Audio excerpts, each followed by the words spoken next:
प्रतिमास किचनमध्ये आपल्या सर्वांचं स्वागत। आज आपण बघणार आहोत सर्वांच्या आवडीची पालक पनीरची भाजी अगदी साध्या सोप्या पद्धतीने केलेली आहे। ज्यांनी कुणी अजूनपर्यंत केलेली नसेल त्यांना सुद्धा सहजपणे ही भाजी करता येईल। तर रेसिपी पूर्ण बघा आणि अजूनपर्यंत तुम्ही माझ्या चॅनलवरती नवीन असाल तर माझ्या चॅनलला लाईक आणि सबस्क्राइब करायला विसरू नका। चला तर रेसिपीला सुरुवात करूया। सर्वात आधी आपल्याला पालक पनीर करण्यासाठी पालक घ्यायचा आहे। मी इथे एक जोडी पालक स्वच्छ धुवून घेतलेला आहे आणि 150 ग्रॅम पनीर घेतलेला आहे। त्यानंतर मी एका कढईमध्ये पाणी गरम करायला ठेवलेलं होतं। पाणी बऱ्यापैकी गरम झालेलं आहे। त्याच्यावरती झाकण झाकू आणि एक उकळी काढून घ्यायची आहे। आता पाणी पण छान उकळलेलं आहे। त्या पाण्यामध्येच आपल्याला धुवून घेतलेला पालक टाकून द्यायचा आहे। छान बुडवून घ्यायचा आहे त्यामध्ये आणि याच्यावरती झाकण झाकायचं आहे आणि मंद गॅसवरती 1 ते 2 मिनिट आपल्याला उकळत ठेवायचं आहे। आता 1 ते 2 मिनिट झालेले आहे। आपण झाकण उघडून बघू। पालक पण छान थोडा मऊ झालेला आहे। आता आपल्याला इथे गॅस बंद करायचा आहे आणि लगेचच या उकळत्या पाण्यामधून आपल्याला पालक काढून घ्यायचा आहे।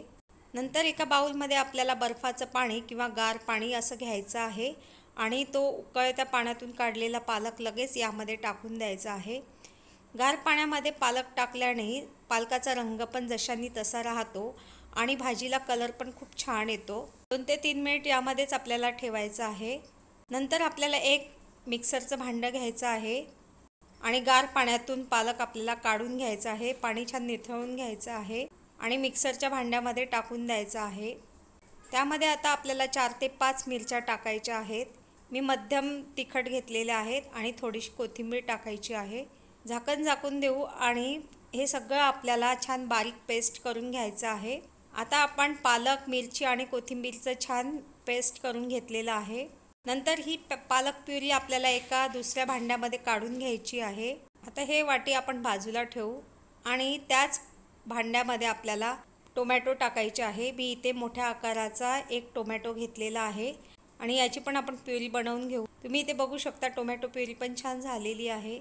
त्यानंतर आपल्याला पनीर घ्यायचं आहे। पनीर पण आधी धुवून घेतलेलं आहे मी आणि त्या पनीरचे आपल्याला पाहिजे त्या आकारामध्ये तुकडे करून घ्यायचे आहेत।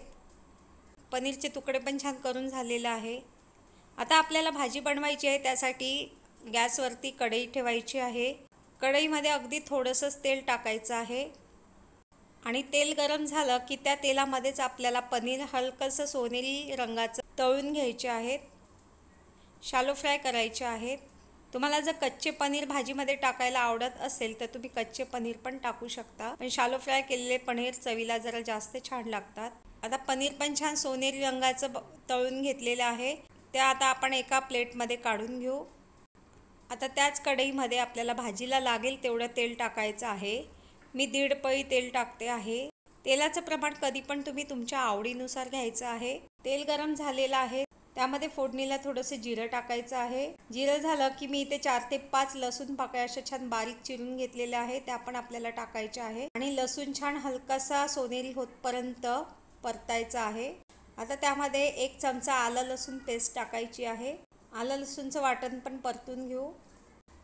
आता त्यामध्ये आपल्याला 1 चमचा धने जिरे पावडर, थोडीशी हळद, चवीनुसार लाल तिखट टाकायचं आहे। हे सगळं आपल्याला 1 मिनिट परतून घ्यायचं आहे। आता या मसाल्यामध्येच आपल्याला टोमॅटो प्युरी टाकून द्यायची आहे। टोमॅटो प्युरी आणि मसाले छान मिक्स करून घ्यायचे आहेत। तुम्ही इथे बघू शकता की त्याला पण मस्त तेल सुटलेलं आहे। आता आपल्याला त्यामध्ये पालकची प्युरी टाकायची आहे। आता पालकची प्युरी पण छान मिक्स करून घ्यायची आहे मसाल्यांसोबत। इथे पालक प्युरी पण छान मिक्स करून झालेली आहे। आता त्यामध्ये आपल्याला चवीपुरतं मीठ टाकायचं आहे आणि छान मिक्स करून घेऊ आणि त्यामध्येच आपल्याला मिक्सरमध्ये जे आपण वाटण काढलं होतं त्यात थोडंसं पाणी टाकून ते पाणीसुद्धा यामध्ये टाकायचं आहे। ही सगळी ग्रेव्ही आपल्याला छान मिक्स करून घ्यायची आहे आणि अगदी थोडंसं साधं पाणी टाकायचं आहे। एखादी वाटीसारखं मी यामध्ये पाणी टाकलेलं आहे। आता त्यावरती झाकण झाकून आपल्याला 2 ते 3 मिनिट मंद गॅसवरती ही ग्रेव्ही होऊ द्यायची आहे। तुम्ही इथे बघू शकता की ग्रेव्ही पण खूप छान अशी होत आहे आणि लगेच त्यामध्ये तळून घेतलेले पनीरचे तुकडे टाकायचे आहेत। पनीरचे तुकडे आता ग्रेव्हीमध्ये छान मिक्स करून घ्यायचे आहेत. त्याच्यावरती आपण झाकण झाकू आणि परत 2 ते 3 मिनिट आपल्याला मंद गॅसवरती होऊ द्यायचं आहे. इथे आता 2 ते 3 मिनिट झालेले आहे.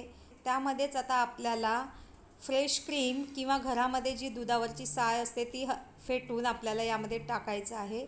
मी एक चमचा साय टाकलेली आहे. ही साय पण छान मिक्स करून घेऊ. हे टोटली ऑप्शनल आहे, तुम्हाला आवडत असेल तर टाकू शकता, नाही टाकलं तरी चालेल. पण फ्रेश क्रीम किंवा साय टाकल्याने पालक पनीरला चव पण छान येते. झाकण झाकून आता आपल्याला गॅस बंद करायचा आहे. अशा प्रकारे अगदी साध्या पद्धतीने आपण घरच्या घरी पालक पनीरची भाजी केलेली आहे. पालक पनीरची भाजी तुम्ही नान, फुलके किंवा पराठे याच्यासोबत तुम्ही खाऊ शकता. आजची ही रेसिपी जर तुम्हाला आवडली असेल तर माझ्या चॅनलला लाईक करा, सबस्क्राईब करा आणि जास्तीत जास्त शेअर करा. पुन्हा भेटूया अशाच नवनवीन आणि साध्या सोप्या रेसिपींसह. तोपर्यंत बाय बाय.